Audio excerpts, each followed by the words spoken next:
Então, pelo que nós já vivenciamos aqui, da excelência desses diálogos, daquilo que foi dito, dos depoimentos, das observações, dos conceitos que foram apresentados aqui, e celebrar essa quarta edição que completa esse ciclo de diálogos, no sentido de que não termina aqui.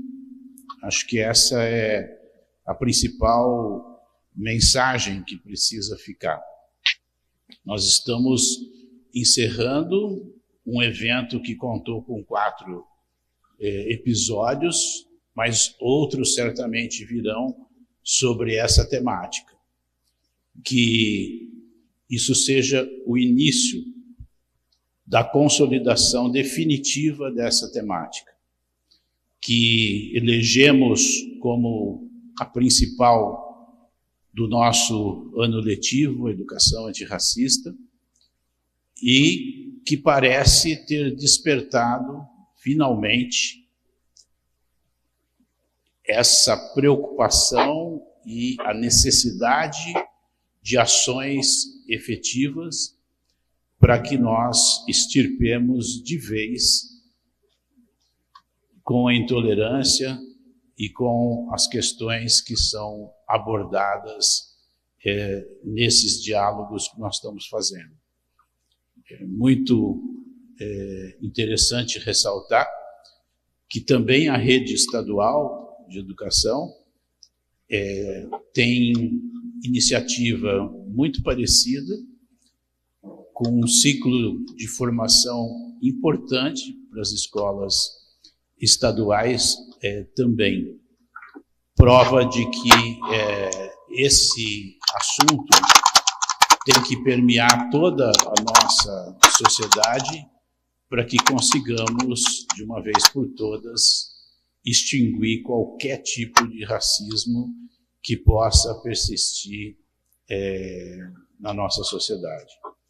Esperamos que essas sementes que estão sendo lançadas efetivamente frutifiquem e que nós possamos avançar muito, porque há muito o que fazer e esse tema tem que ser do nosso dia a dia, definitivamente, para sempre. Bom evento.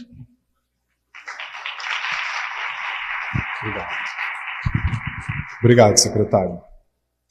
Bem, para essa roda de conversa, nós convidamos a pesquisadora e coordenadora no Centro de Estudos das Relações de Trabalho e Desigualdades, CERT, Winnie Santos.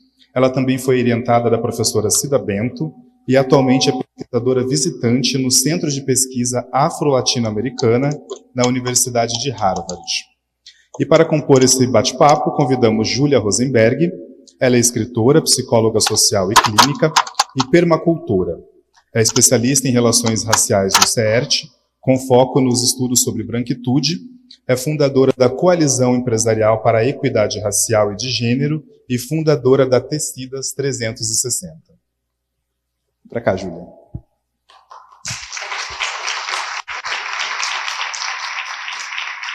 Maravilha. Então, eu vou começar agradecendo então, o convite. Acho que agradecer em nome da Carla, né, na pessoa da Carla, o convite para estar aqui hoje, para conversar com vocês, para fazer essa troca. Falar um pouco dessa iniciativa também, né? Porque eu fui acompanhando um pouco e entendendo quais eram os temas que estavam sendo abordados, e acho que uma iniciativa muito rica e muito importante, né, para a gente pensar, né, o processo de educação, né, antirracista, os caminhos, as possibilidades de fortalecimento, e aí para mim é muito especial poder estar aqui compartilhando, e também na presença de Júlia Rosenberg, que é uma grande parceira, a gente vem trabalhando já há cerca de 5, 6 anos, e fazendo essa dobradinha também de muitas vezes, né, a gente construir algumas reflexões juntas, né, para pensar aí então caminho para a transformação da realidade, enfim, acho que daqui a pouco vai subindo a apresentação, mas acho que já passou um tempinho, então eu já vou dar início,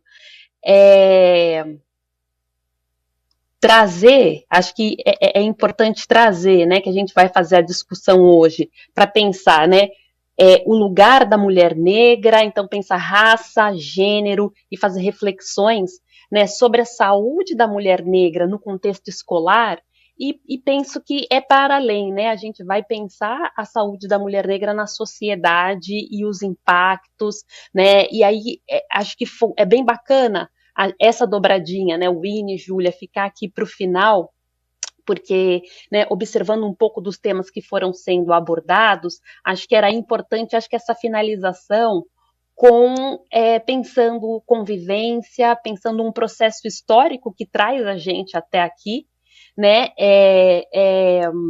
Enfim, então de que maneira, né, que o racismo, a questão do gênero, né, influencia nas construções cotidianas, e aí também para a gente pensar quais são os caminhos, né, para a gente combater alguns desafios, e acho que a gente vai, né, começar com algumas provocações, para daí ter um tempo para a gente trocar, para falar, né, para refletir aí de forma conjunta quais são os caminhos e possibilidades, né? Então, quando a gente vai pensar no nosso processo histórico, né, a desigualdade racial ela está presente, né, em toda a nossa construção. E aí é pensar, né, que durante quase 4 séculos a gente teve o período de escravização, né? E aí que o tempo que a gente vive, né, na pós-assinatura da abolição, ele é muito menor, né, do que todo o período de escravização. E aí, né, eu vou trazer alguns elementos para a gente ir fazendo uma reflexão de como que todo esse processo histórico influencia na sociedade contemporânea e que são quais são questões assim fundamentais para a gente pensar, para a gente refletir, para a gente, né, encontrar caminhos, né, para lidar com essas questões, uma vez que não é uma situação pontual e individual, mas que estrutura a sociedade, né? E considerando também que existem né, relações de poder e alguém que se beneficia com essa realidade. Então, se a gente teve cerca de 4 séculos, né, de um período de escravização de pessoas negras que eram trazidas, sequestradas de África, né, e trazidas para cá, para o Brasil, para realização de um trabalho forçado, uma vez que é feita a assinatura dessa lei, né, da abolição, a Lei Áurea, existe uma grande ausência de muita coisa, né, para a população negra.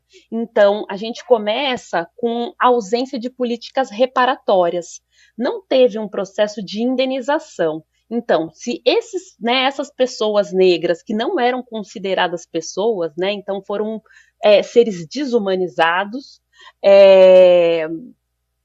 bom, agora está aparecendo aí os slides.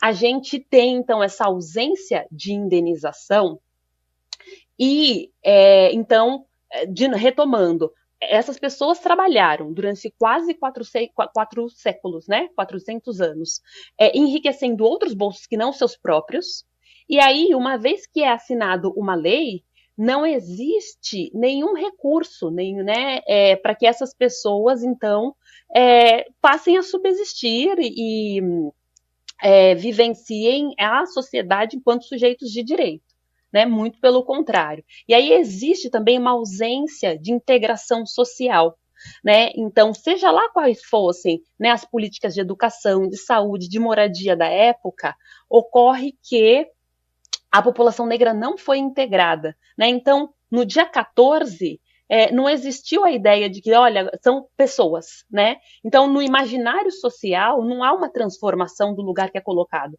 né, a população negra. E aí, eu digo também da ausência de políticas de integração econômica.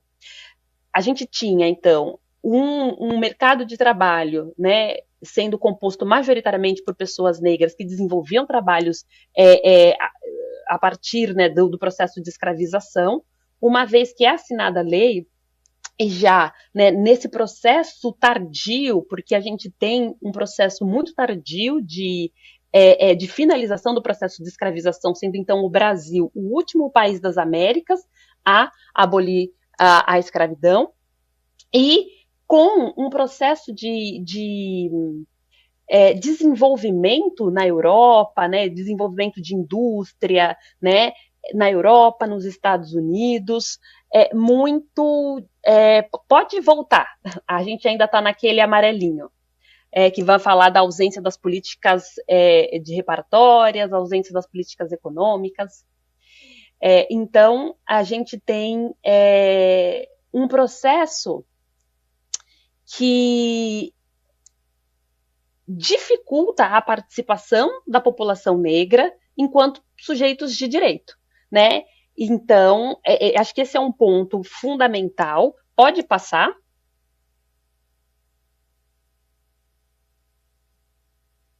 Então, esse é um processo, acho que, fundamental para a gente fazer como ponto de partida e pensar, né, a sociedade atual a partir desse processo histórico.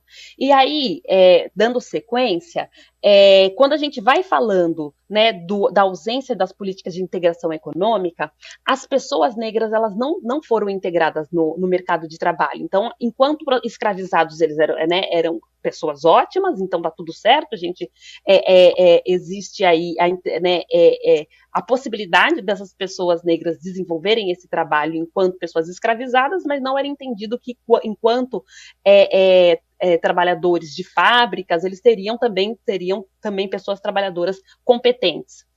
Então, existe um processo da vinda de mulheres, de pessoas europeias, e aí, em sua maioria, homens europeus, né, para desenvolver os trabalhos fabris, e as mulheres negras seguindo ocupando as posições, né, mais precarizadas, mais subalternizadas, e a gente passando da transição, né, do capitalismo tardio, então já lá na Europa, né, o processo de industrialização e o capitalismo a pleno vapor, nos Estados Unidos a mesma coisa, e o Brasil associava-se então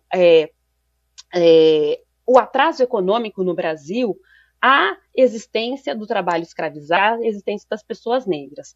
E aí, tendo passado aqui o slide, acho que é importante de trazer que existe um processo, então, de marginalização e de controle de corpos indesejados. Eu trago esse trecho do livro O Holocausto Brasileiro, que vai dizer assim, né, que a gente começa, então, muito próximo do período da assinatura da lei, né, um processo de controle dos corpos negros, que se dá a partir do encarceramento e se dá também a partir do encarceramento dessas pessoas em hospitais psiquiátricos. Então, pode voltar. As pessoas que estavam nos hospitais psiquiátricos, elas estavam ali, então 70% das pessoas, elas não eram pessoas que tinham qualquer questão, né, qualquer diagnóstico de doença mental. Então elas eram pessoas alcoolistas, eram pessoas epiléticas, homossexuais, prostitutas, pessoas que se rebelavam, né, pessoas que se tornaram incômodas, né, para a sociedade de alguma forma, então para as pessoas que tinham mais poder, né? Tá certo, tá, esse slide. Estando dentre esses grupos, mendigos, os ditos mendigos, pessoas negras, pessoas pobres, pessoas sem documentos e pessoas indesejadas, como já foi falado. Então é importante de pensar que a gente tenha, atravessa a nossa história, essa questão de controle, né, de pessoas indesejadas, e existe esse processo também, pode passar para o próximo, né, de ocupar determinados lugares a partir do grupo social que você ocupa. Então, vamos colocar aqui, né, apresentando como os grupos sociais, mulheres brancas, mulheres negras, homens brancos e homens negros. Então, dependendo de qual dessas posições você ocupa, existe um lugar que você ocupa na sociedade, e isso de forma concreta e também no imaginário social, né? Então, a gente tem, nesse processo, um lugar garantido para homens brancos nos trabalhos fabris, em trabalhos reconhecidos, nos trabalhos de gestão, né? E as mulheres negras, elas continuavam desenvolvendo trabalhos na sociedade. Elas seguiam desenvolvendo trabalhos que eram precarizados, marginalizados, e eram os trabalhos que geralmente nenhuma outra pessoa faria. E esses elementos, né, é fundamental trazer esses elementos para pensar o quanto que no nosso processo, né, de constituição, na construção do pensamento social brasileiro, existe uma intencionalidade para que as coisas sejam assim, inclusive porque alguém está se beneficiando com isso. Né? No próximo slide, na verdade, poderia passar 2, né? E aí eu vou contando para vocês. Então, eu trago aqui um recorte da Clarice Lispector, que é uma pessoa extremamente respeitada, né? E é uma mulher muito à frente do seu tempo, que fazia lutas, né? Pensando o lugar da mulher, né? Na sociedade, pensando o lugar da mulher enquanto um ser de opinião, um ser inteligente, e, enfim, buscando ali os direitos, a garantia de direitos, né, para as mulheres. E aí, nesse trecho, é importante salientar que Clarice Lispector, junto com a sua irmã, elas escreviam manuais de como amansar as empregadas, né? E aí isso aparece na dissertação de mestrado da Maria Luísa Gimenez, né? E aí, nesses manuais, apareciam informações como, né? As empregadas domésticas, elas são um festival de incompetência que as patroas têm que domesticar e, às vezes, domar como um bicho bravo. E aí, se a gente parar para fazer essa reflexão, quem eram as empregadas domésticas, né?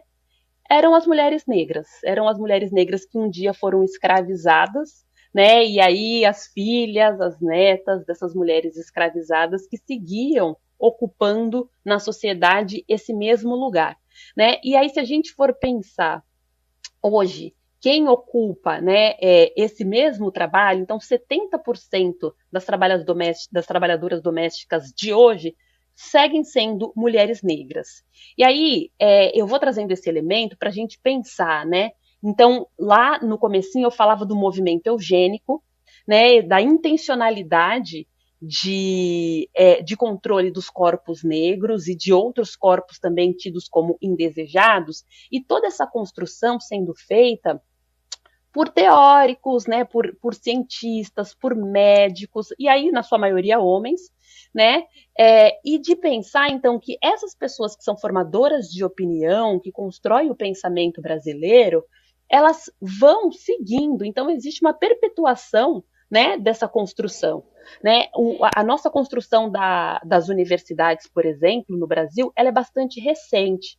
Né? E aí, quem ia para as universidades para fazer medicina, para fazer direito, para fazer engenharia, que são os primeiros cursos, eram pessoas brancas, né? De uma classe abastada, geralmente homens, né? E aí, colocando, né, que essa construção das universidades, por exemplo, é bastante recente, e quem acessa é uma elite, e que tem essa possibilidade de acessar o conhecimento para esse lugar, né, de fazer gestão, para ser líder. Ao mesmo tempo, a gente tem o acesso bastante tardio da população negra na educação, tendo como objetivo o trabalho nas máquinas, né? Então, o ensino técnico ele vai sendo apresentado para a população negra, né, para que essas pessoas pudessem se capacitar de alguma forma e acessar os trabalhos mais precarizados. Então, de novo, essa relação, né, o acesso ao mercado de trabalho, as construções, né, e a ideia que é construída sobre quem pode fazer o quê, é nesse lugar de poder, né, e de subalternização. Então, pode passar o próximo slide, por favor? Aí a gente tem aqui, para a gente ir seguindo nessa construção e de pensar, né, como que se mantém o status quo, né, como que a gente vai construindo no imaginário esses lugares, né? Enfim, que eu vou dizendo que as pessoas vão ocupando, né? Conforme a sua raça, né? Então, aqui, acho que é importante marcar, porque ele diz assim na reportagem, grávidas negras e pardas. Então, esse é um ponto, para uma correção breve, que pelo IBGE, né, a classificação do IBGE, negros é a somatória de pretos e pardos. Então, o correto aqui seriam pretas, né? Mulheres grávidas pretas e pardas, né, recebem menos anestesia no parto. E aí, é importante trazer esse elemento para a gente pensar o seguinte: que lugar é colocado, né, essas mulheres negras no imaginário social, né? Então, dentro de uma profissão, né, dentro da medicina, entende-se que as mulheres negras são mais fortes. Então, se não tem anestesia para todo mundo, quem deixa de receber anestesia é a mulher negra. E essa reflexão ela é fundamental para a gente pensar que isso não acontece só nesse lugar, não acontece só na classe médica. Então, e aí não tem nenhum manual dentro da escola de medicina que diz mulheres negras são mais fortes, porque isso não existe, né? Não tem uma literatura que vai afirmar isso. Contudo, no imaginário existe essa compreensão. E aí, no momento de escolha, as mulheres negras são preteridas. E eu trago esse exemplo para a gente pensar que isso está presente no nosso cotidiano em diversas instâncias, né? Então, existe toda uma produção estrutural dentro da gente vai pensar nos nossos currículos lá da psicologia, né, da medicina, da administração, que não vai enxergar o racismo enquanto um causador de sofrimento, né, o racismo enquanto estruturante da sociedade, e vai fazer trazer, né, para o cotidiano algumas ideias que são construídas, que não necessariamente são, né, de ordem científica, mas que vai colocando as pessoas em determinados lugares. Então, passando para o próximo slide, por favor. Aqui compartilhando a Lélia Gonzalez, que aí vou trazer, então, para o mundo do trabalho. Ela vai dizer assim, apresentamos uma série de dados relativos ao lugar da mulher na força de trabalho.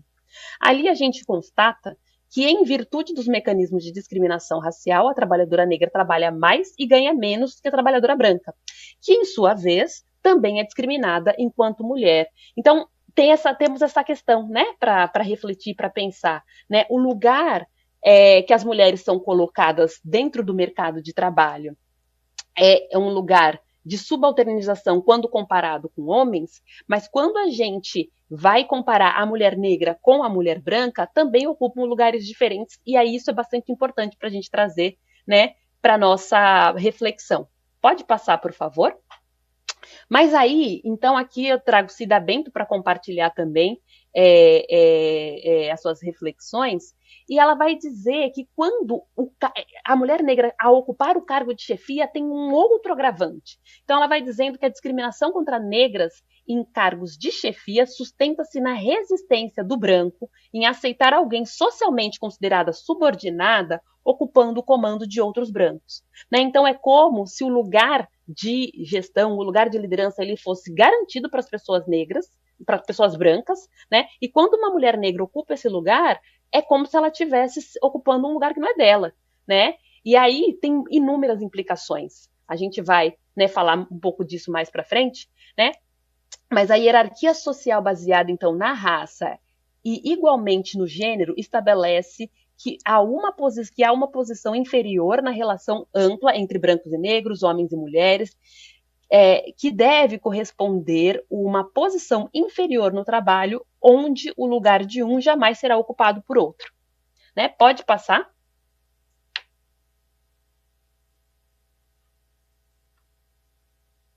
E aí, sendo feita essa introdução, a gente vai pensar como que o racismo impacta, então, na saúde física e psíquica de mulheres negras. E aí, antes da gente começar, pode passar, por favor? Para contextualizar e para a gente pensar o cotidiano da escola, aqui tem uma situação bem marcante, assim, né, são duas situações para a gente fazer, né, reflexão. A advogada, né, negra, ela foi algemada numa audiência. Não sei se vocês se lembram disso. e às vezes eu faço esse questionamento, mas a gente está correndo aqui com o tempo, então eu já vou interagindo com relação a essa questão, né? Então, a Valéria Santos, ela é perguntada pela juíza: você é irmã, né? Você é irmã da Ré? Você é parente? Né? E então já começa estranho a audiência com esse questionamento, e aí ela dá sequência, ela quer fazer ali a defesa da Ré, e aí a juíza exige que ela apresente à OAB, né, a carteirinha para a prática, né, da advocacia, sendo que isso não é de praxe, né, não acontece dessa forma com todas as pessoas, né, que ocupam esse lugar, né, enfim, de defesa. E aí ela se recusa, e aí tem todo, né, se recusa a apresentar a carteirinha, tem toda uma questão, e ela é algemada e ela não consegue exercer a sua função enquanto advogada. E, enfim, sem cometer crime algum. Por outro lado, a gente tem uma aluna branca da Universidade de São Paulo que pega todo o dinheiro da formatura, então ela estava ali ocupando esse lugar de, né, privilegiado de ser a pessoa que recebia o dinheiro, e aí ela pega todo o dinheiro, porque ela tinha ideias de fazer investimentos e tentar triplicar o valor e fazer, enfim, né? Mas ela pega o dinheiro. Ela pega o dinheiro, e pegar o dinheiro de outras pessoas é roubo, né? Mas aí ela é caracterizada como ela é a pessoa que é acusada e de desviar. Enfim, no final das contas, não tinha o dinheiro para fazer a formatura, mas a juíza se compadece, né, a ela. E aí ela não é presa. E ela não é criminalizada. E aí ela é tratada muito bem, ela é tratada como aluna, né? Pode passar, por favor? E aí, trazendo um pouco para o contexto, né, do cotidiano escolar, a ideia que a gente tem um momento para troca, então as provocações né, a gente tem nos cursos de pedagogia, nos cursos de letra, nos cursos relacionados a cuidado, então vai ter a enfermagem também, mas então voltando aqui para o contexto escolar, né, um contingente muito grande de mulheres, né, de mulheres nesses cursos, e quando a gente vai olhar em quais cursos estão as mulheres negras, elas estão, né, nessa área de formação. E aí um elemento importante para trazer é que, a partir dos processos de políticas de ação afirmativa, eu vou falar um pouquinho mais para frente, existe um acesso também aumentado, né, de mulheres negras, né, no espaço de conhecimento, na formação, então, na possibilidade de ocupar os cargos diversos, mas também os cargos de gestão, né? Mas aí, né, a pergunta: quem é o grupo social majoritário nas equipes das escolas? Né? Então, para a gente trazer para reflexão, são homens, são mulheres brancas, são mulheres negras. E aí, quando a gente vai refletir quem ocupa a posição de gestão, né? Quando a gente faz essa pergunta, então são as perguntas que eu vou fazendo para a gente refletir, para depois a gente circular para discussão. Né? E aí, de pensar, né, quem tem mais facilidade para mobilizar recursos? Então, existe ali a necessidade de, né, eu vou fazer as reuniões, eu vou indicar, né, que existe uma demanda bastante importante, então a gente precisa trazer recursos para a escola, né? Quem é que vai conseguir convencer ou indicar, né, mais facilmente que, olha, a gente precisa do recurso para, né, enfim, para compra de tais materiais, né? Enfim, como que se dá essa relação e quais são os desafios, dependendo de que grupo que você ocupa, né? E aí, é tranquilo propor um calendário para abordar a cultura africana e afro-brasileira? Né? Então, por vezes, quando a gente vai, né, quando eu tenho uma mulher negra, por exemplo, ocupando uma posição de liderança, existe um grande desafio. Então, ela está lá na coordenação, ela está lá na gestão, e ela entende que esse é um assunto muito importante para ser discutido, e que a gente precisa discutir não só, né, em datas específicas, mas que a gente pode colocar isso no calendário do ano na escola. Então, todo ano, toda vez que a gente pensar qualquer atividade, qualquer festividade, a gente vai transversalizar um olhar para a equidade racial, e aí vai ter sempre aquela ideia de, nossa, mas esse assunto de novo, mas será que isso aí não é militância, né? Enfim, essa contestação né, da intencionalidade ou da necessidade de certas atitudes ou de certas construções, de certos planejamentos, né? Então, há mais uma pergunta, né? Quais são os desafios impostos a uma mulher gestora quando ela é negra, né? E aí pensando que existem desafios diversos, né, no mundo do trabalho, mas existem questões muito particulares quando a gente tem uma mulher negra ocupando uma posição de liderança. Pode passar?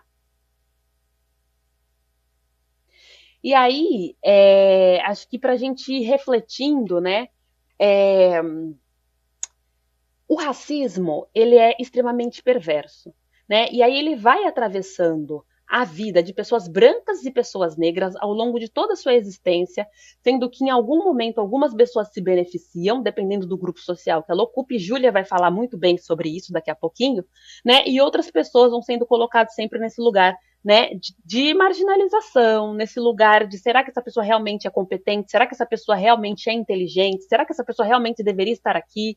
Né?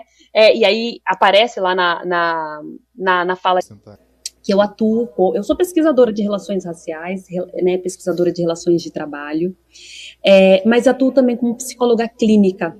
Então, dentro da clínica surgem diversas questões que são relativas ao trabalho, né? E isso independente da raça.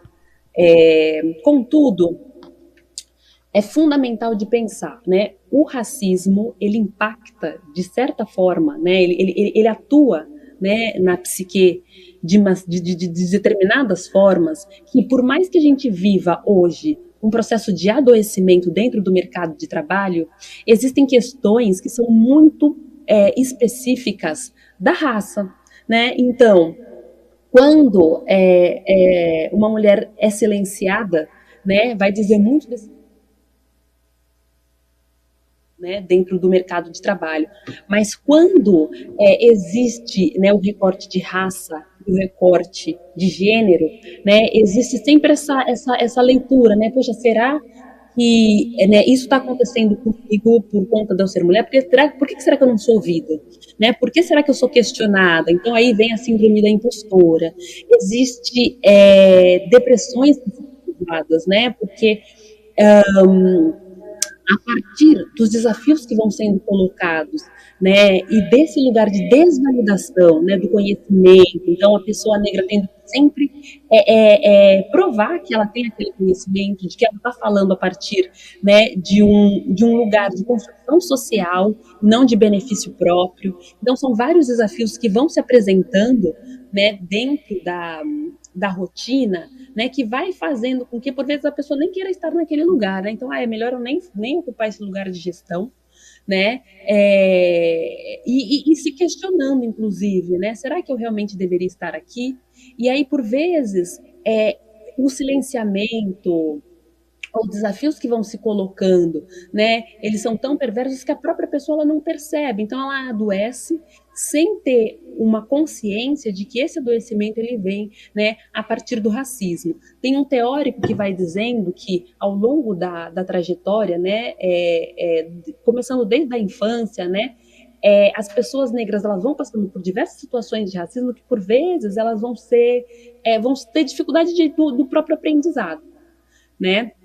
Enfim, então são diversas questões para trazer para reflexão, e aí eu vou caminhando para o final. Pode passar para o próximo.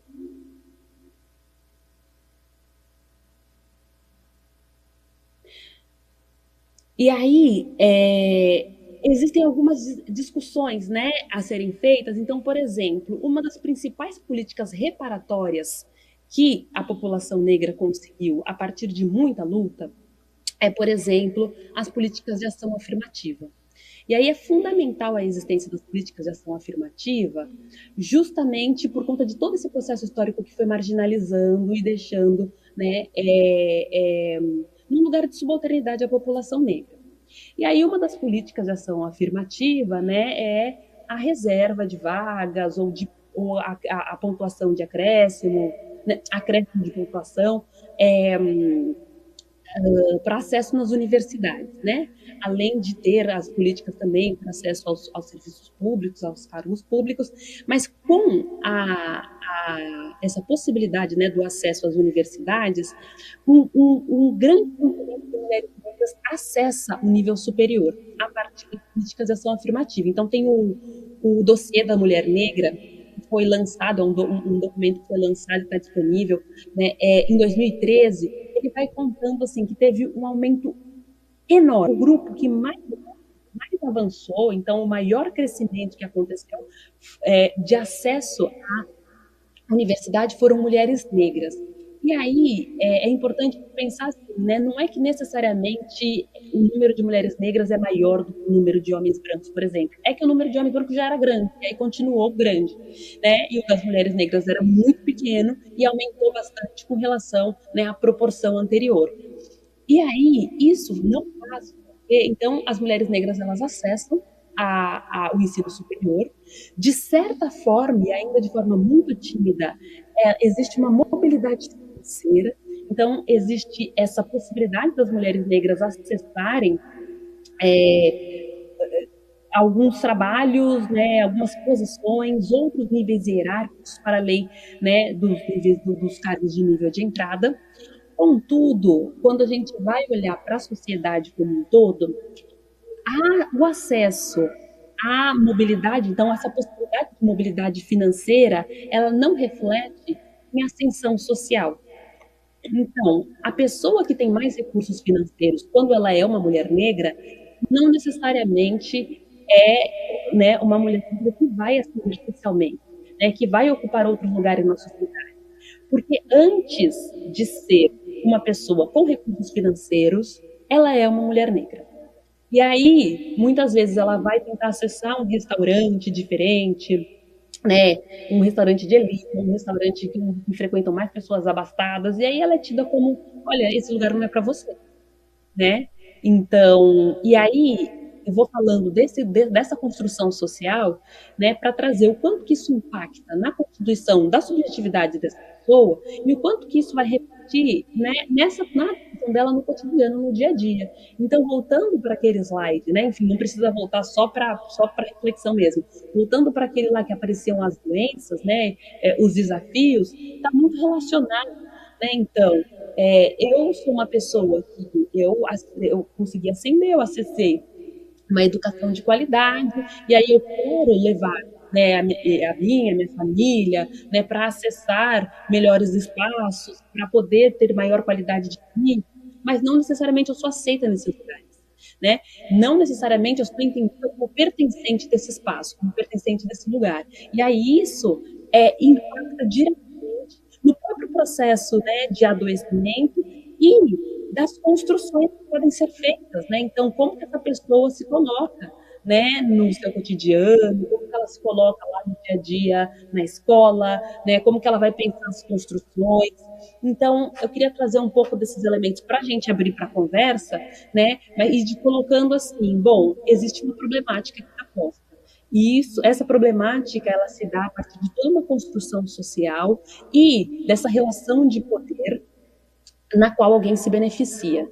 E aí acho que, na sequência, a Júlia falando sobre branquitude, vai dizendo muito desse lugar de manutenção do status quo, e aí, uma vez que a gente tem isso tudo, a gente toma conhecimento, né, de que, bom, alguém está se beneficiando e por isso que existe toda essa construção e por isso que existe toda essa estrutura, a gente conversa, então, quais são os caminhos e quais são as possibilidades para a gente combater. Né, como que a gente constrói políticas efetivas para transformar, né, garantir a transformação dessa realidade posta e que a gente já está caminhando, né, mas o quão é fundamental a gente trazer isso para debate e a gente tomar consciência que essa construção ela está presente no nosso cotidiano, para daí que a gente poder construir caminhos para, né, superar esses desafios e essa desigualdade. Então, era isso que eu queria compartilhar com vocês. Né? No próximo slide tem um para saber mais. Então, tem um QR Code que vocês vão conseguir acessar aí algumas referências para, enfim, seguir na reflexão depois desse encontro. Tá ótimo, Winnie. Muito obrigado aí pelas suas considerações, por todo esse conhecimento que você trouxe. E aí agora eu passo a palavra para a Júlia, e eu quero te deixar bem à vontade, se você quiser falar daí sentada, se você quiser ficar em pé no centro, se quiser vir para cá, a casa é sua. Seu microfone está funcionando? Então...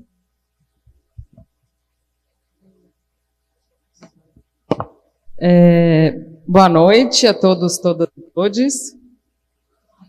Boa noite! Muito bem. A Winnie me escuta? Eu queria mandar um beijo e um abraço para a Winnie. Eu fico muito tocada de vê-la lá, porque a gente sempre faz parceria carne e osso, e vê-la em Harvard, para mim, é um alento no meu coração, então estou bastante feliz aqui. Já colocaram aqui minha apresentação.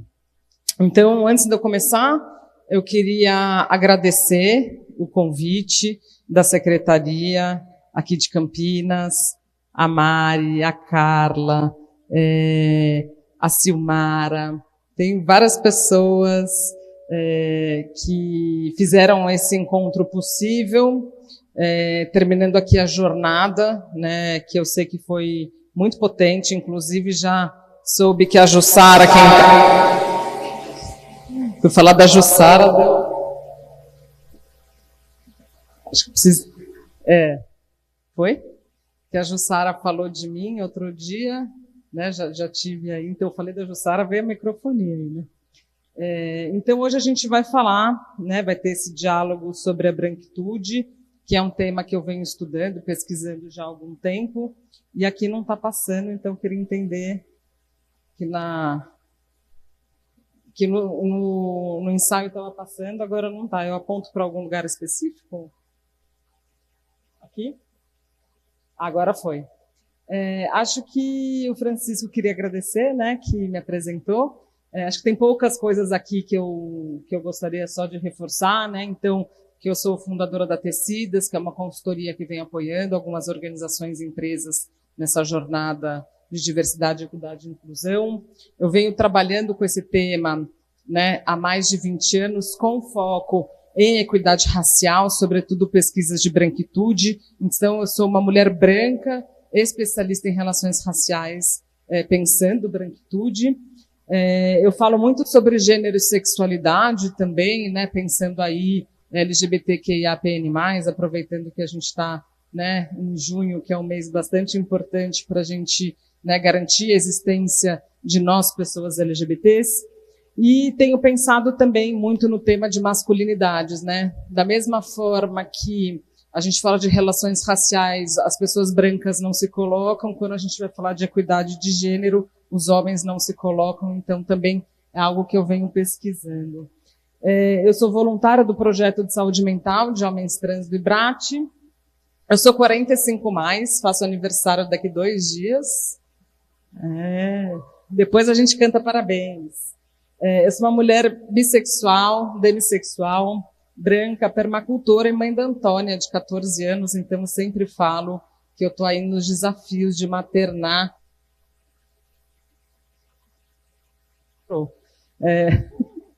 Uma adolescente de 14 anos em tempos pós-pandêmicos, em tempos de redes sociais, é um desafio, e vocês que são, né, professores e professoras sabem muito bem do que eu estou falando. Quando eu vou falar de branquitude, eu sempre me apresento também a partir da figura dessas 2 mulheres. Essa que está à minha esquerda era minha mãe, Fúvia Rosenberg, que fez vários trabalhos, inclusive aqui na secretaria. Ela tinha um trabalho muito voltado para as crianças da primeira infância, né, olhando sempre a intersecção de gênero, raça e idade.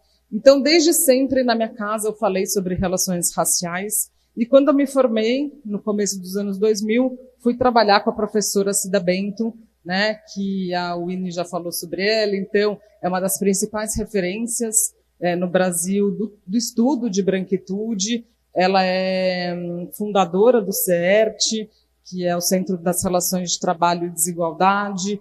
Então, ela foi eleita pela The Economist uma das 50 pessoas mais influentes no campo de diversidade. Então, eu brinco que eu sou filha da Fúvia e cria da Cida, e sempre quando eu vou falar de branquitude, eu para essas duas mulheres que são tão importantes na minha vida. Eu vou fazer algumas perguntas aqui, mais para a gente aquecer, não é para vocês responderem, embora a gente vá abrir um debate, depois a gente pode falar sobre isso, mas eu acho que essas perguntas vão norteando um pouco a minha fala, né? Então, você acha que você já foi beneficiada ou beneficiado pela cor da sua pele? O que é ser uma pessoa branca no Brasil? Por que falar de raça incomoda tanto as pessoas brancas? Em que medida uma pessoa branca pode ser antirracista? Então, a partir das minhas pesquisas, a partir da interação com pessoas brancas falando sobre o tema, eu fui formulando um pouco essas questões e espero que eu dê um pouco de contorno. O Francisco está me ajudando com o tempo, eu também estou um pouco atenta, mas se eu viajar aqui na maionese, você me dá uma cutucada aqui. Então, a gente que trabalha com diversidade, né, acha que o Google é um ótimo termômetro, porque ele dá referências, ele dá um tipo de enfiar o dedo na sopa para ver como é que a sociedade está em relação a determinados temas, né? Então, quando a gente digita no Google casal e criança e vai buscar na aba de imagens, no geral é esse tipo de imagem que vem aparecendo para a gente. E eu estou vendo algumas pessoas fazendo assim, porque provavelmente já fizeram esse exercício, né? Então, o que a gente vai, né, vendo com esse exercício anedótico, né? A gente vai vendo que tem pessoas que não precisam de adjetivação. Pessoas brancas não precisam de adjetivo. Elas são crianças e são casais. Porque se eu quiser ver casal homossexual, homoafetivo, se eu quiser ver casais de idosos, se eu quiser ver crianças indígenas, se eu quiser ver crianças negras, eu preciso escrever crianças negras, crianças indígenas, casais LGBTs, né? Então, quando a gente vai falando de branquitude, que é o meu tema aqui, a gente vai começando a ter uma pista, a partir desse exercício anedótico, que tem pessoas que são consideradas o padrão, a universalidade, né? E aí, gente, a gente está no 4º encontro, que, como eu disse, né, eu soube que foram encontros super potentes, mas não custa lembrar, né, que a gente precisa partir do pressuposto de que o Brasil é um país racista e que o racismo existe. Por que eu falo isso? Porque muitas vezes, quando eu vou falar desse tema, principalmente para a plateia branca, para pessoas brancas, eu ainda escuto, mas o Brasil tem um problema social, não tem um problema de raça, né? Então, a gente tem que já partir desse pressuposto de que, sim, o Brasil é um país racista. E a gente vai falar disso um pouco mais para frente. E vocês tiveram várias pessoas bem importantes e expoentes que já também aqui vieram discutir isso com vocês, né? E que todos nós temos que nos implicar porque somos seres encarnados. Na nossa sociedade, a carne nos coloca em lugar de mais ou menos vantagem, né? Vamos lá, gente, vai dar certo. Alguém pode passar o... agora foi. Então, eu sempre faço essa pergunta, né, para uma pessoa branca. Quando você descobriu que era uma pessoa branca? Uma pessoa branca no Brasil pode nascer e morrer sem se dar conta de que ela é uma pessoa branca. Ela pode ter estudado em escola de pessoas brancas, ela pode ter estudado em universidade de pessoas brancas, se relacionar afetiva e profissionalmente com pessoas brancas, ela pode se inserir em meios, seja profissionais quanto pessoais, só de pessoas brancas, e a raça passa ao largo, né? Então, uma pessoa branca, eu posso perguntar para uma pessoa de 80 anos, quando você descobriu? Ela falou, nossa, nunca tinha pensado sobre isso, né? E essa realidade é completamente diferente, obviamente, das pessoas negras que desde pequenas, né, se enxergam e se veem e são obrigadas a se entenderem como pessoas racializadas via racismo, né? nós, pessoas brancas, não enxergamos a nossa raça. Então, o que a gente vai falando, né? Que a branquitude, ela é naturalizada, ela é percebida como padrão, como algo universal. Quando a gente pega aquele exercício anedótico do Google, é sobre isso que a gente está falando, sobre essa universalidade, né? Ou as pessoas brancas se acham simplesmente humanas, né? Uma das tecnologias inventadas pelo CERT, né, que eu comentei aqui, da Cida Bento, são os censos da diversidade. Então, o CERT entra nas organizações e faz um censo para entender como é que é a demografia, né? E tem duas perguntas sobre cor e raça, uma aberta e uma fechada, né? Então, sempre vem a pergunta aberta. Qual a sua cor / raça? Aí a pessoa vai lá e escreve. Aí a pergunta de baixo, segundo as categorias do IBGE, qual a sua cor e raça, né? Quando a gente vai fazer um depara do que sai nas perguntas abertas, que são, eu sou humano, eu sou pessoa, eu sou homo sapiens, 100% das respostas foram de pessoas brancas, né? Que a gente acha que a gente é neutro, o que eu tenho chamado, então, do delírio da neutralidade racial.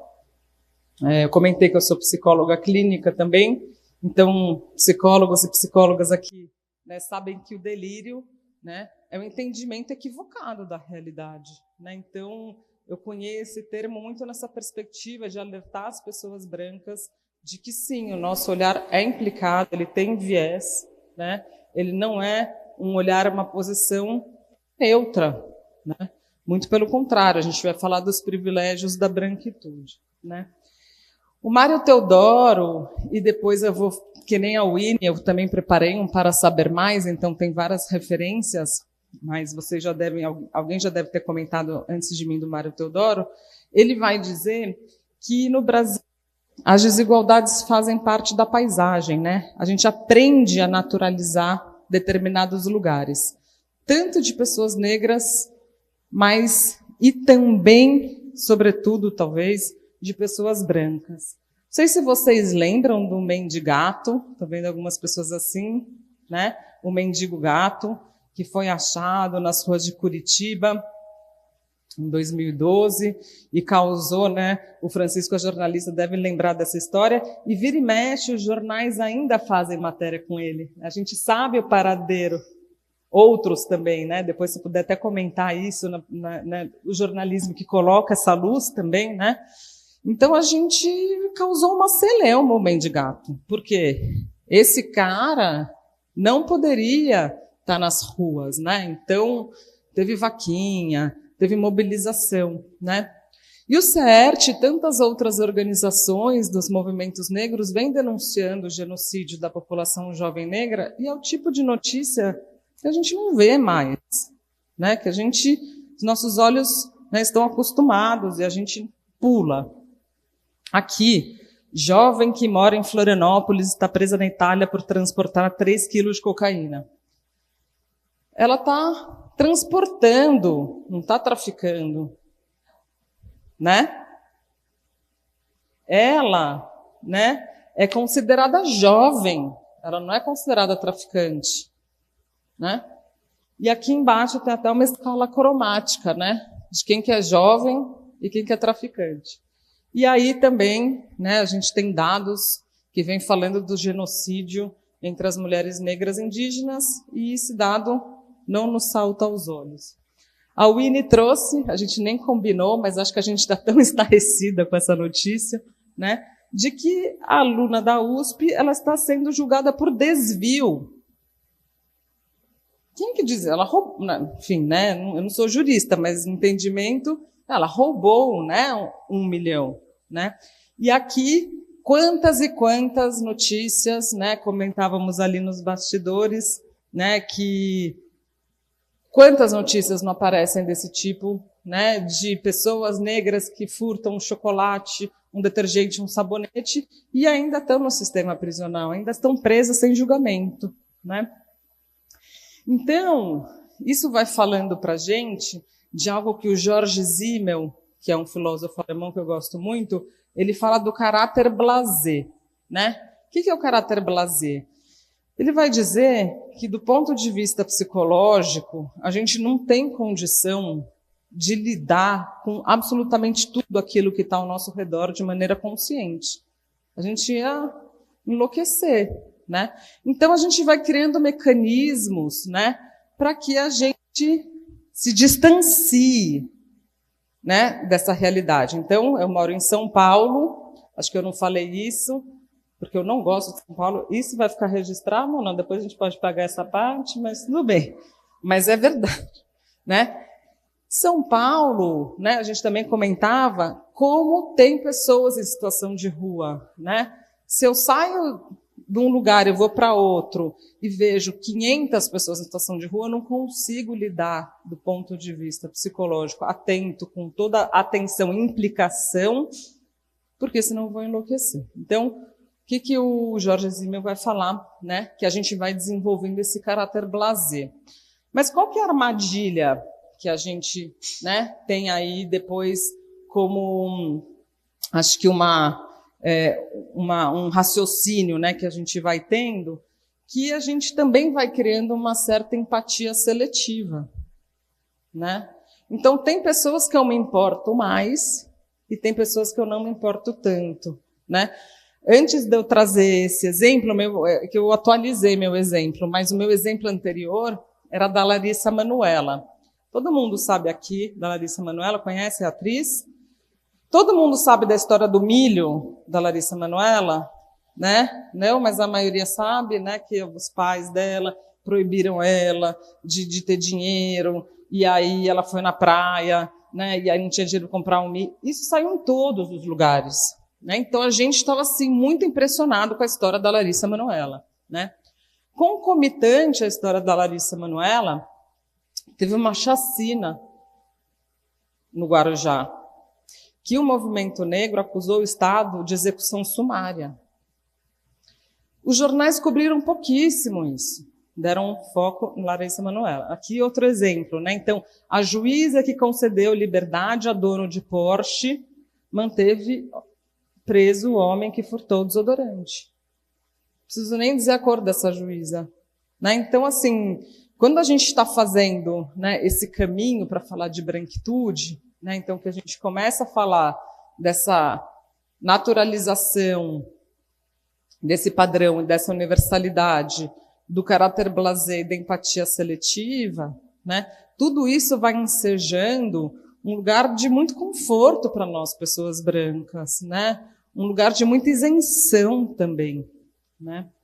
Ou, como diz o Emicida, em Esmalha, quem não ouviu ainda, fica aqui a dica, 80 tiros te lembram que existe pele-alva e pele-alvo, né? Bom, o que é branquitude, né?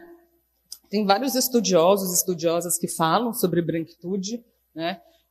Como a gente tem pouco tempo, eu trouxe um recorte, eu trouxe o Lourenço Cardoso e a Cida Bento, mas eu podia citar a Lia Schumann, eu posso citar a Ruth Frankenberg, eu posso citar outras pessoas que estão ali na bibliografia. Então, o que o Lourenço Cardoso tem uma definição que eu gosto muito, que ele vai dizer que a branquitude é um lugar de privilégio simbólico, subjetivo, material, que colabora para a construção social e reprodução do racismo. Então, o que todos esses pesquisadores e pesquisadoras vão falar sobre branquitude é que é um lugar, para além da cor da pele branca, brancura, que é a cor da minha pele, a branquitude é um lugar aonde a gente se relaciona com o mundo e o mundo se relaciona com a gente. Cida Bento vai dizer que a branquitude se expressa numa repetição ao longo da história, ali, de lugares de privilégio. De novo, a questão do lugar voltando, né?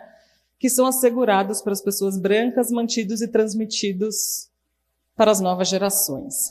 E aí a gente, né, precisa só fazer um parênteses, que eu não vou trazer esse conceito aprofundado, né, mas do mito da meritocracia, né, porque essa herança desses lugares assegurados, né, é confundida de maneira proposital, no meu entendimento, com a tal da meritocracia.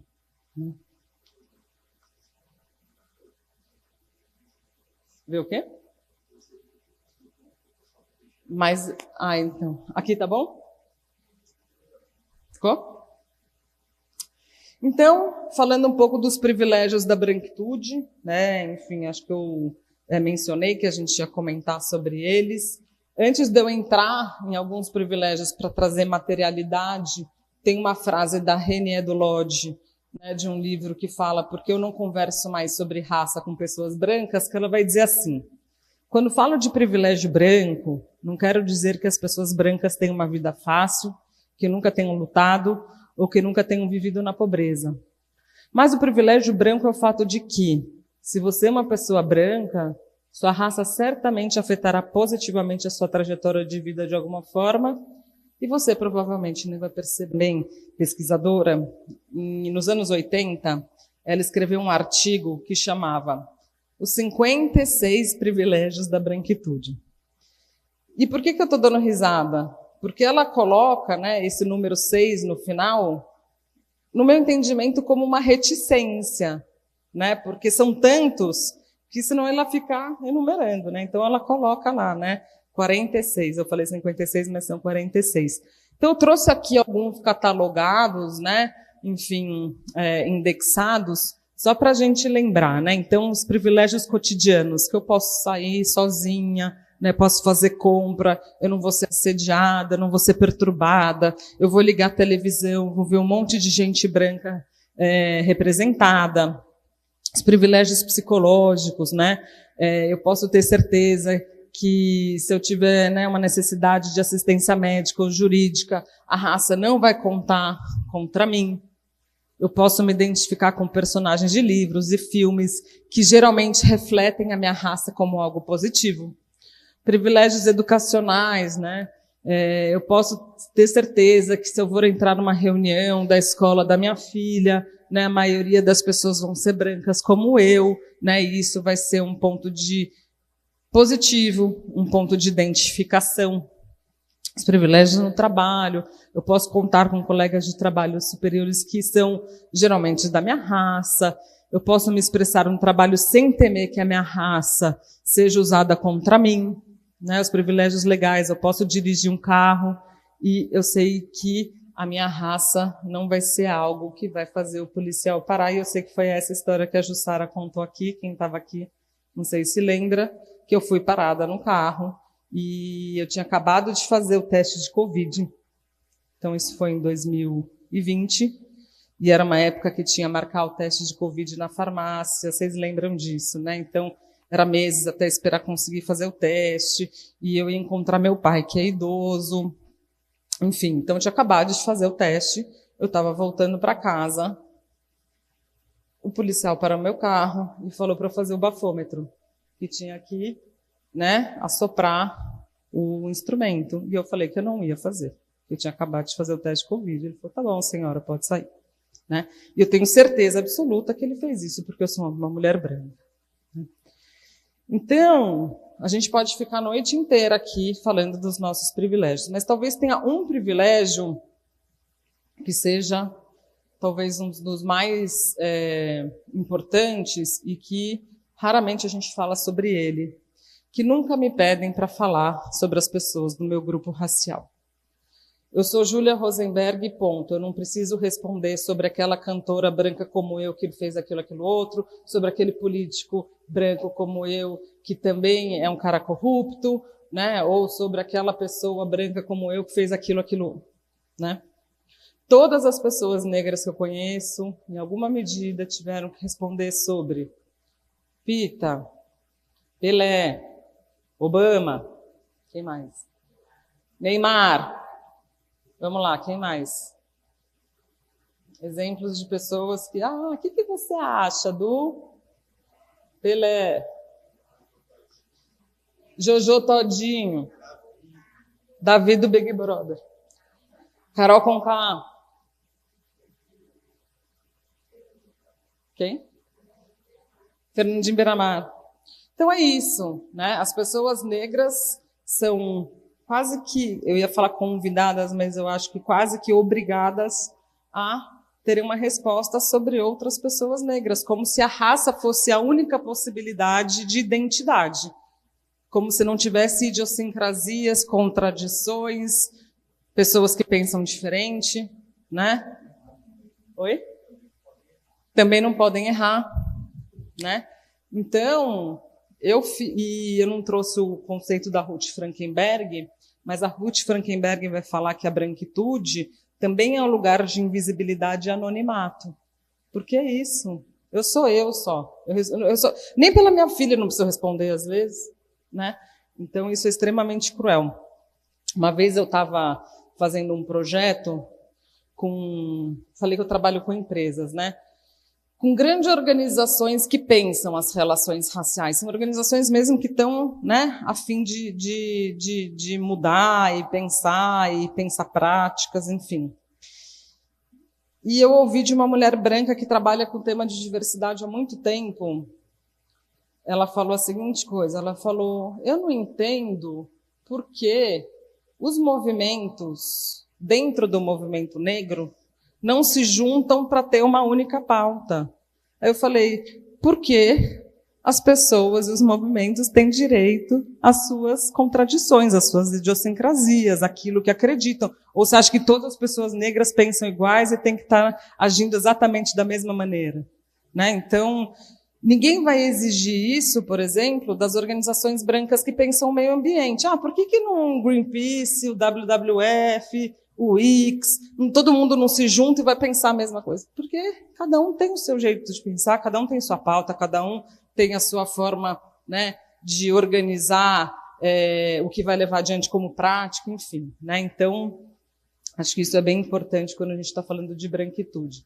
Quando a gente fala dos privilégios da branquitude, eu falo de privilégio simbólico, né? E eu falo que o terno e a gravata não são uma roupa étnica, eu já parto do pressuposto que existe uma normalidade, que o étnico é o outro, né?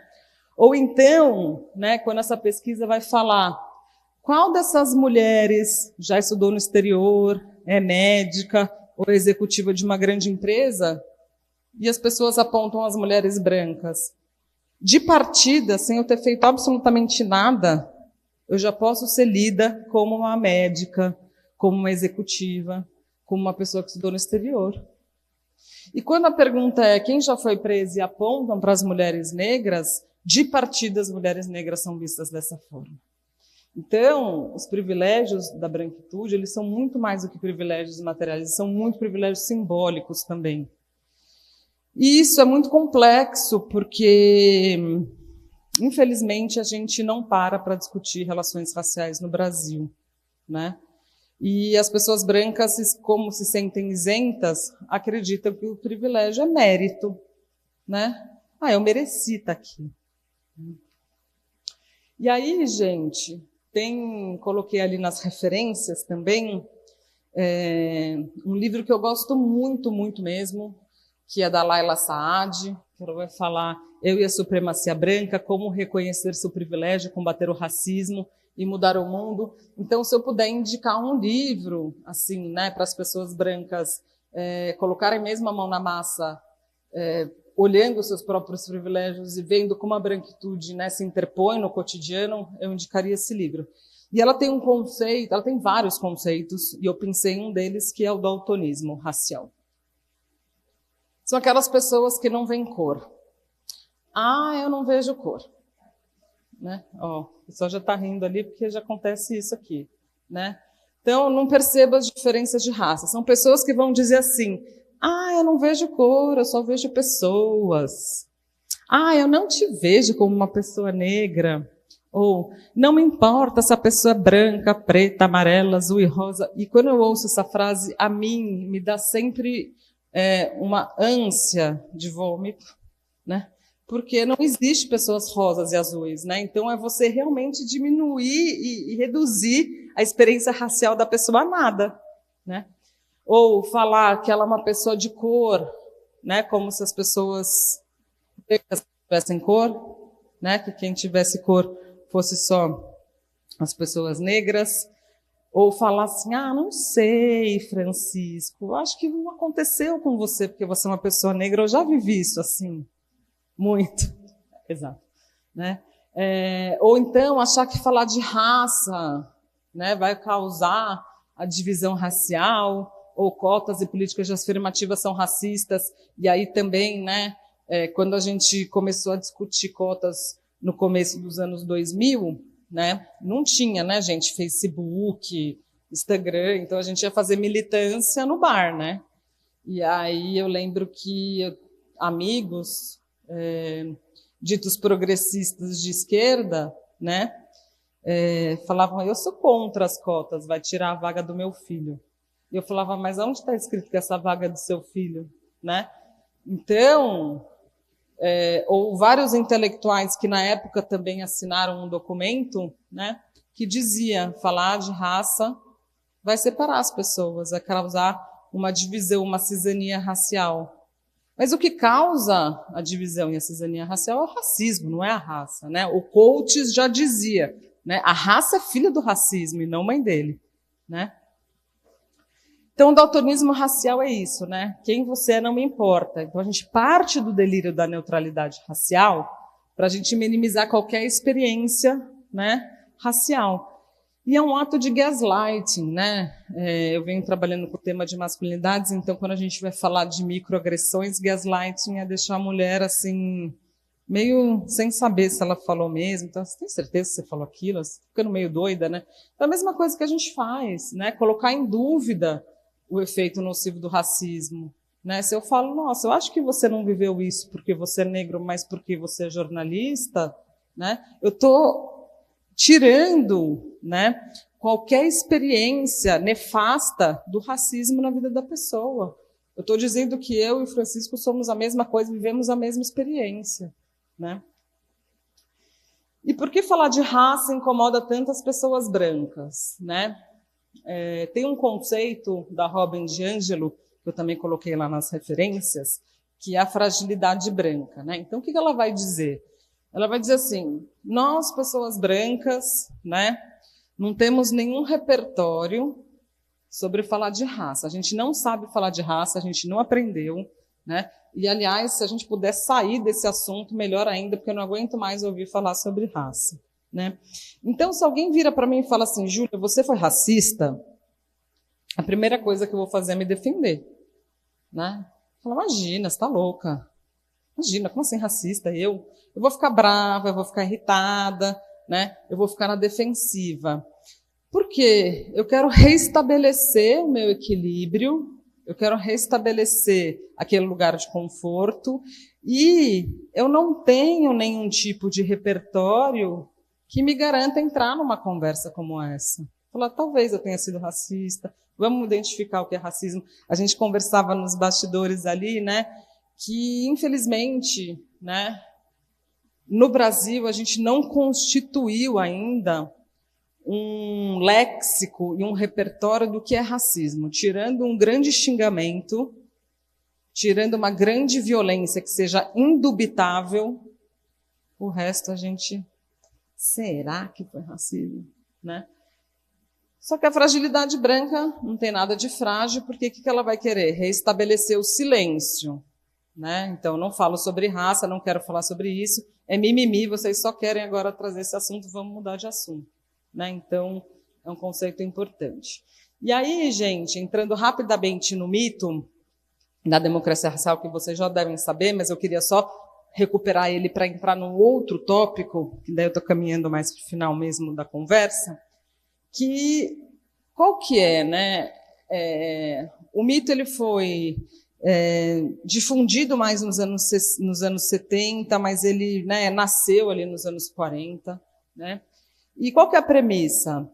O Brasil não é um país racista. Essa é a premissa do mito da democracia racial. E aí, quando eu falo lá no começo da nossa conversa, né, a gente tem que partir do pressuposto que, né, a gente está num país racista, é porque ainda, né, a gente ouve que o Brasil não é racista. Então, a premissa é oportunidades iguais para todo mundo tem a mesma oportunidade, e o que rege o mito da democracia racial é a meritocracia. você se esforça e você chega lá. O filho da pessoa que mora numa comunidade no interior da Bahia teria a mesma condição de ascender como a filha da Xuxa. É esse que é o princípio, né, da meritocracia. Eu me esforço, eu avanço. Quais são os impactos, né? As pessoas negras são culpadas por não ascenderem, que afinal de contas, né, não estão fazendo, não estão se esforçando, e as pessoas brancas se isentam, né, de qualquer tipo de responsabilidade, que afinal de contas é algo individual, né? Então, infelizmente, né, o Brasil difundiu como rastilho de pólvora esse mito.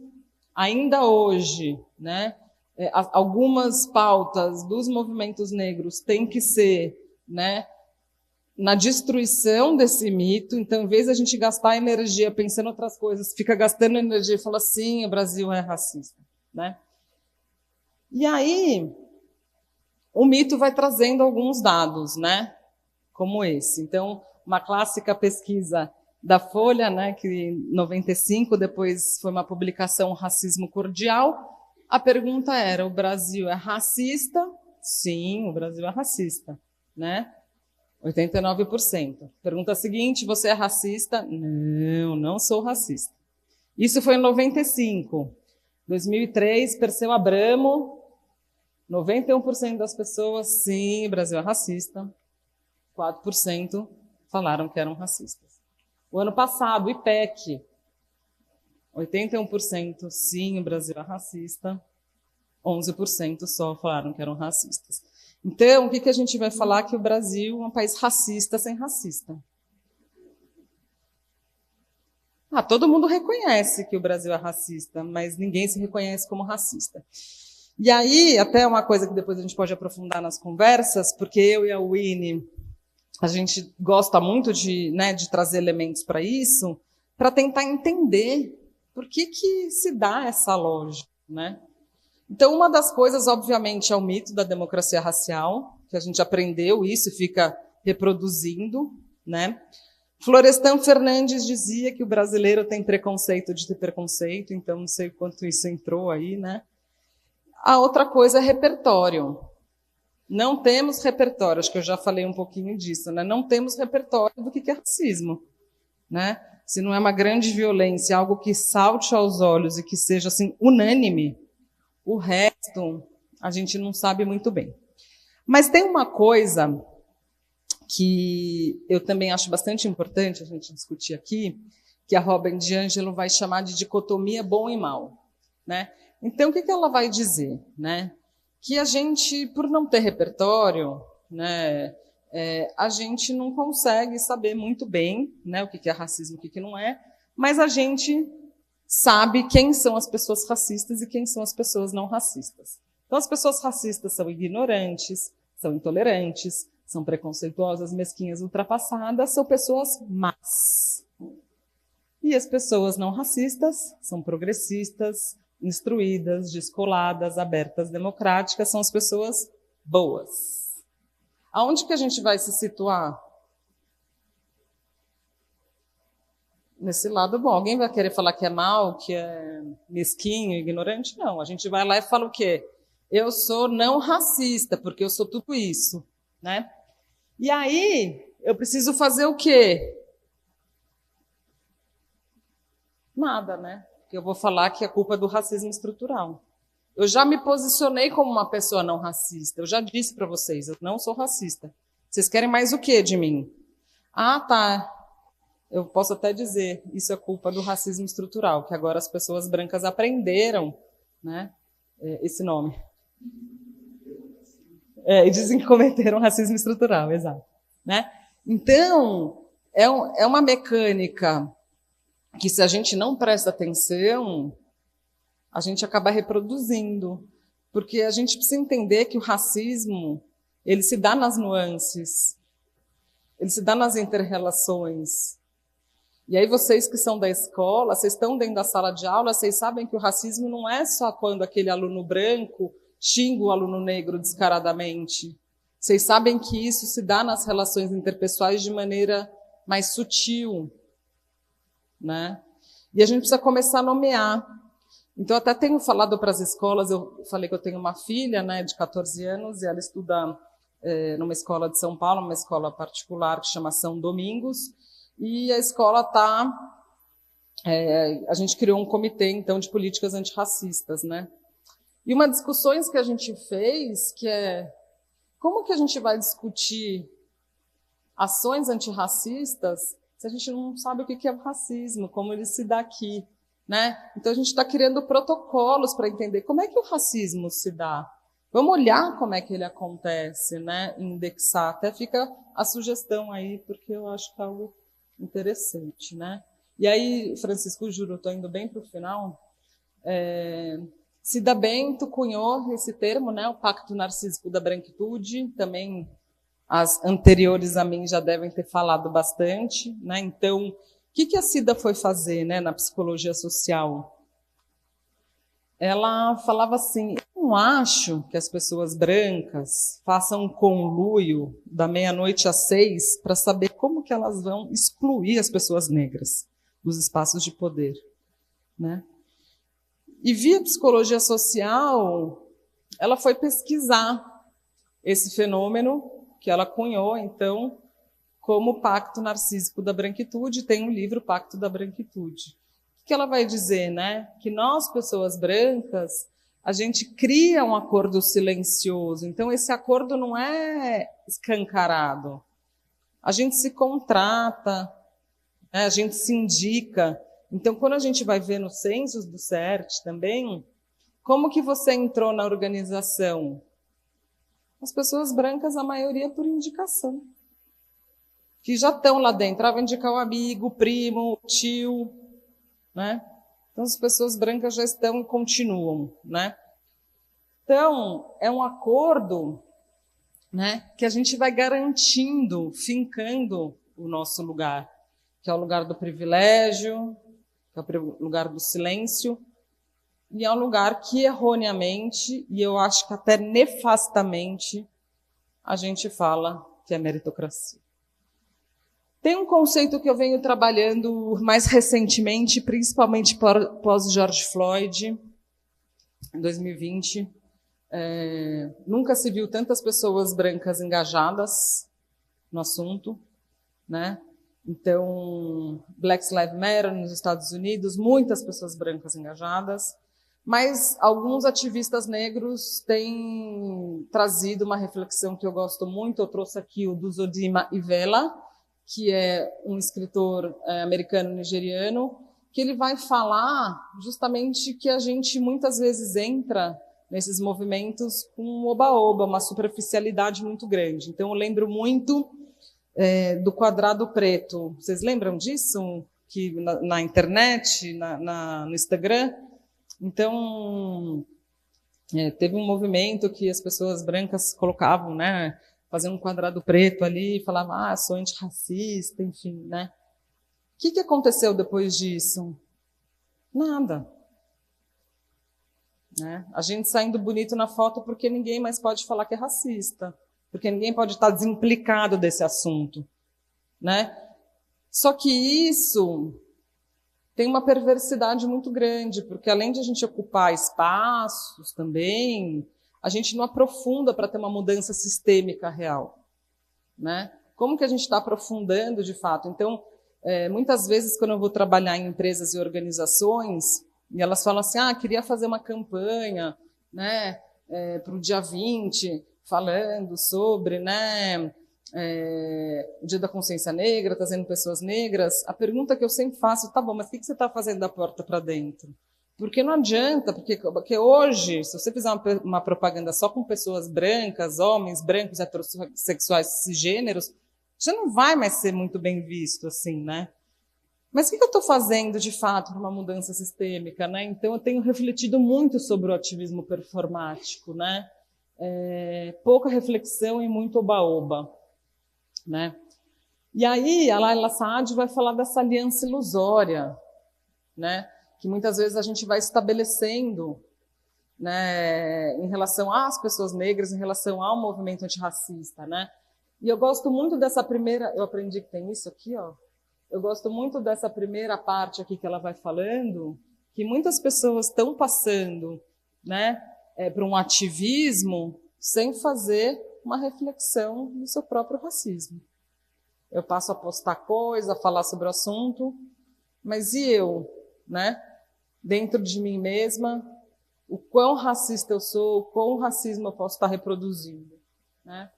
Então ela vai falando também, né, de ser uma pessoa aliada, tokenizando pessoas negras. Eu não sei se vocês têm familiaridade com o tema de tokenização. Pegar uma pessoa negra, colocar ali num lugar de destaque e falar, temos pessoas negras, né? Agir como pessoa aliada em público e prejudicar as pessoas negras nos bastidores, isso é muito comum. Então, quando a gente está trabalhando em empresa, falar, nossa, que legal, vamos fazer campanhas, mas na hora de falar, vamos fazer uma política de ação afirmativa, vamos colocar a vaga 100% para pessoas negras, veja bem, não é muito assim, né? E fazer, isso daqui, gente, isso eu vejo bastante. Vamos ser exageradamente simpáticos e simpáticas com pessoas negras, né? Que é para mostrar que eu sou uma pessoa branca bacana, né? E aí, né, é um pouco pensar essa pessoa aliada que tem que ser, de fato, autêntica, né? Palavras superficiais, slogans, né, ou compromissos pontuais estão cada vez mais criticados, né? Então, se você se coloca uma pessoa branca de fato aliada, né, à luta antirracista, né, você tem que fazer a sua lição de casa. E a sua lição de casa, de verdade, nos lugares que eu ocupo, como que eu posso trazer mais pessoas negras, qualificar o debate, né? E o que a gente pode fazer, né, saindo do discurso e para a ação? A primeira coisa que eu tenho falado para as pessoas brancas é sair do lugar de autocomiseração e autoindulgência, né, aquela pena, agora que eu descobri que eu sou uma pessoa branca, meu Deus do céu, eu nunca tinha pensado nisso, Francisco me ajuda, né, eu não sei mais o que eu faço, eu tenho 45 anos e nunca pensei sobre isso, e agora o mundo, né, caiu. Chega, vai tratar disso na terapia, né? Eu tenho pensado muito na questão de proporcionalidade versus representatividade. Eu tenho birra da palavra representatividade, porque eu posso ter uma pessoa negra, uma pessoa trans e falar, eu tenho representatividade trans, tem representatividade... Não. Então, a gente está falando que o Brasil tem 55% de pessoas negras, 55,5% para ser mais exata, segundo o último censo. Faço o teste do pescoço, onde que elas estão, não estão, então o que eu vou fazer para elas estarem, né? E não é só na base da pirâmide, em todos os níveis hierárquicos, né? E racializar, gente, todas as ações, né? Pensar pelo viés racial, né? Estou fazendo um projeto na sala de aula, eu estou pensando pelo viés racial, né? Eu estou escrevendo, né, uma política para a escola, eu estou pensando, né, no viés racial, porque outra coisa que a gente comentava é que, infelizmente, né, a Lei 10.639 é uma lei que não garantiu de fato essa mudança, né? Obviamente que a gente tem um avanço, mas que a gente ainda precisa, né, olhar com intencionalidade para as ações que a gente tem feito dentro da escola, né? E a questão é, né, gente, como o racismo se manifesta e não se ele se manifesta. A gente gasta muito tempo pensando, será que ele está aqui? Né? Não, como que ele está inscrito nas relações escolares? Como que ele está inscrito no nosso cotidiano? E eu estou falando do escolar porque a gente está nesse ambiente, mas eu falo isso para as empresas, né? Como que o racismo está inscrito no cotidiano organizacional? Né? Então, fazer esse trabalho aí. E aí, deixando, então, também, né, o Instagram da Tecidas, tem vários materiais lá. Também preparei um para saber mais, até tinha mandado já também num PDF, e o meu e-mail. Então, também agradecer aí, né, para a gente abrir para o debate.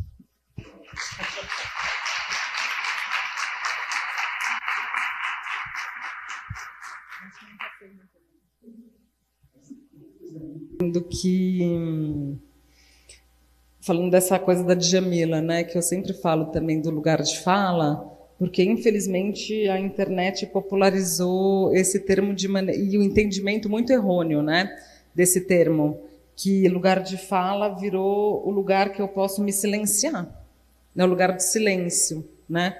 E, na verdade, o lugar de fala, né, nada mais é da onde que eu estou emanando todo o meu conhecimento, a minha leitura e minha visão de mundo, que, como eu disse, né, não é neutra. Então, quando eu falo que eu sou uma mulher branca, bissexual, cisgênera, demissexual, 45+, mãe da Antônia, sudestina, né, eu estou colocando os meus marcadores identitários porque é a partir deste lugar que eu estou olhando o mundo e fazendo os meus estudos. Né? Então, isso é importante, assim, que a gente não caia nessa cilada, nessa armadilha de confundir lugar de fala com silêncio, porque ficou muito fácil para as pessoas brancas falarem, não é meu lugar de fala.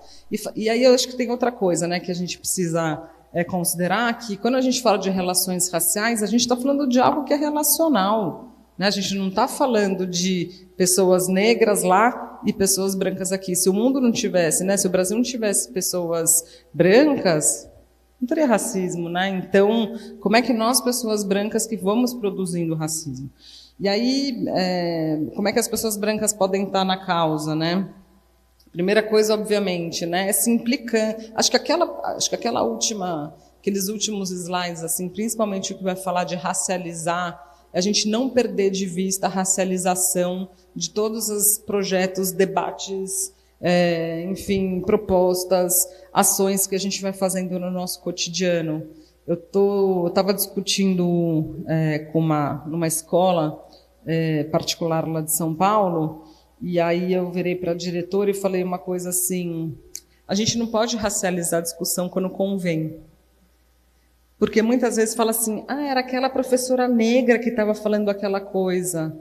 Mas quando é uma professora branca, ninguém fala, então era aquela professora branca que estava falando aquela coisa. Então, ou a gente não racializa nada, ou a gente racializa tudo. Não dá para racializar, agora me interessa racializar, agora não me interessa. Né?